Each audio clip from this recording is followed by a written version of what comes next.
Hello, and welcome to the Intel Brief. Today is Friday, 17 January. I'm your host Daniel, and let's get into the brief. Today, we'll be covering France's Macron is visiting Lebanon amid reconstruction hopes.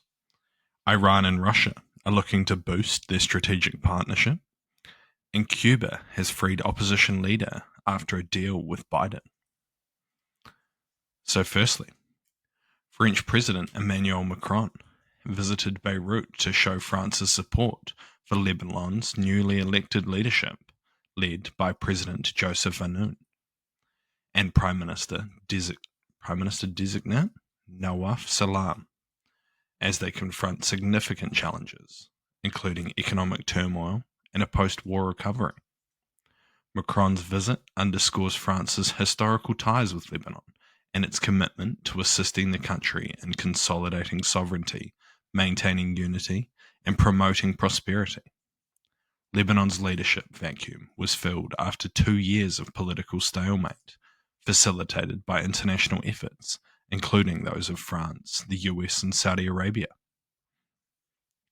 Macron's agenda also includes discussions with UN Secretary General on the implementation of the ceasefire deal between Israel and Hezbollah, which involves the withdrawal of both Israeli troops and Hezbollah forces from southern Lebanon.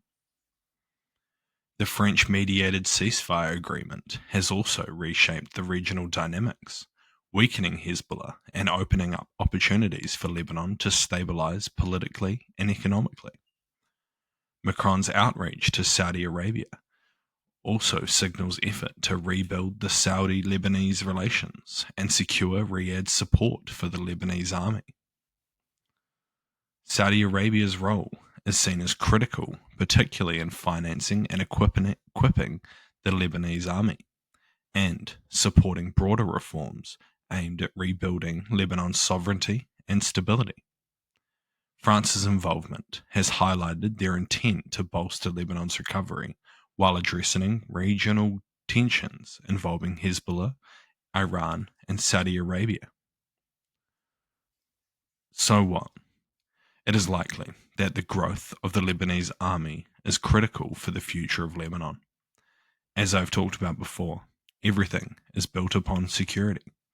It is the building block for a strong society, particularly when coming out of periods of chaos. If Lebanon can establish a strong security base and reduce Hezbollah's power in the country, then it is likely Lebanon will be able to rebuild and possibly prosper in the future.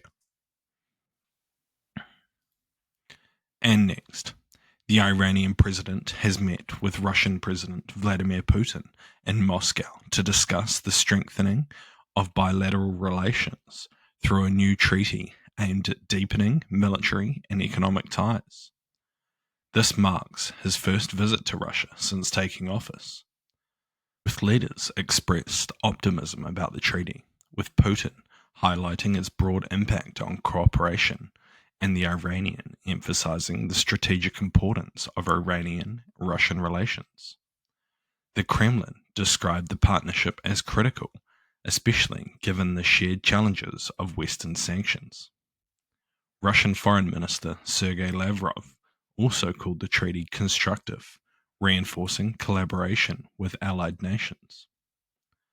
Despite their growing ties, the Iranian-Russian relationship faces international scrutiny, particularly over accusations that Iran has supplied ballistic missiles and drones to Russia for their use in the Ukrainian conflict. Meanwhile, Iran grapples with setbacks in the Middle East, including Israeli military actions against Tehran-backed groups such as Hezbollah and Hamas, following significant escalations. Russia has also expanded its military alliance, signing a defense treaty with North Korea, which has sent troops to support the Russian war effort.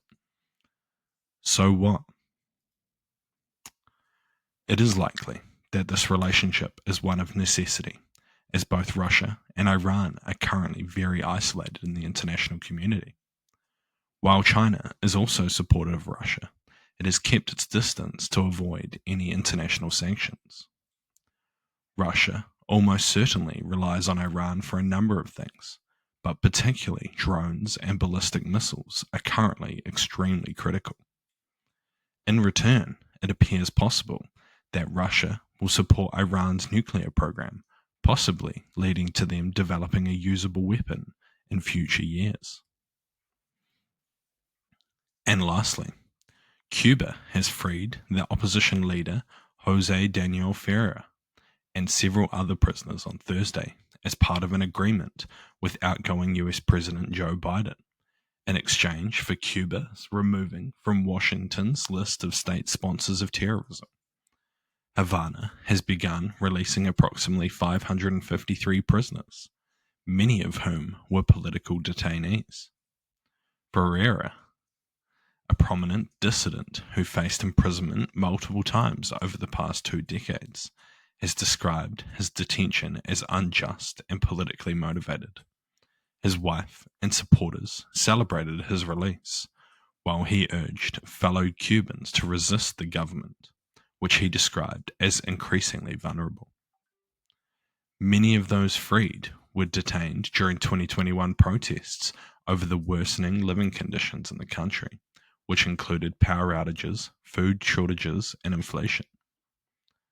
The prisoner release comes as Cuba grapples with severe economic challenges, worsened by the US trade embargo. The agreement with Biden offers Havana the opportunity to ease its financial struggles, though its long-term prospects remain uncertain, with incoming President Donald Trump, whose administration is expected to adopt a tough stance against the country. Trump's Secretary of State nominee, Marco Rubio, is a staunch critic of the Cuban regime, raising concerns that the deal and prisoner release could stall. Families of other detainees continue to await news, as some analysts suggest Cuba may hold back further releases to gauge the Biden-era agreement durability under Trump's leadership.